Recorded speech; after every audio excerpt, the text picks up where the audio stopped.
السلام عليكم ورحمة الله وبركاته.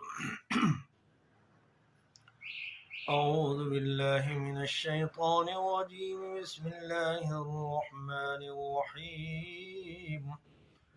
قل أئنكم لتكفرون بالذي خلق الأرض في يومين وتجعلون له أندادا ذلك رب العالمين. فجعل فيها رواسي من فوقها وبارك فيها وقدر فيها أقواتها في 4 أيام سواء للسائلين.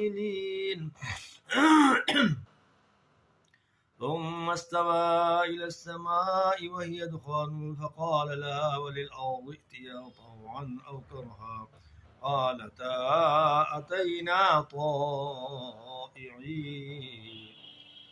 فقضاهن 7 سماوات في يومين وأوحى في كل سماء أمرها وزينا السماء الدنيا بمصابيح وحفظا ذلك تقدير العزيز العليم. فإن أعرضوا فقل أنذرتكم صاعقة مثل صاعقة عاد وثمود إذ جاءتهم الرسل من بين أيديهم ومن خلفهم ولا تعبدوا إلا الله قالوا لو شاء ربنا لأنزل ملائكة فإنا بما أرسلتم به كافرون. فأما عاد فاستكبروا في الأرض بغير الحق وقالوا من أشد منا قوة أولم يروا أن الله الذي خلقهم أشد منهم قوة وكانوا بآياتنا يجحدون.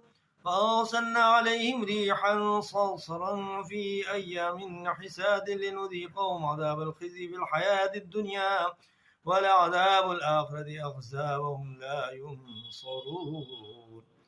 وأما ثمود فهديناهم فاستحبوا العمى على الهدى فأخذتهم صاعقة العذاب الهون بما كانوا يكسبون ونجينا الذين آمنوا وكانوا يتقون.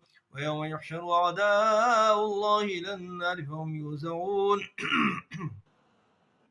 حتى إذا ما جاءوا شهد عليهم سمعهم وأبصارهم وجلودهم بما كانوا يعملون. فقالوا لجلودهم لما شهدتم علينا قالوا أنطقنا الله الذي أنطق كل شيء وهو خلقكم أول مرة وإليه ترجعون. وما كنتم تستترون أن يشهد عليكم سمعكم ولا أبصاركم ولا جلودكم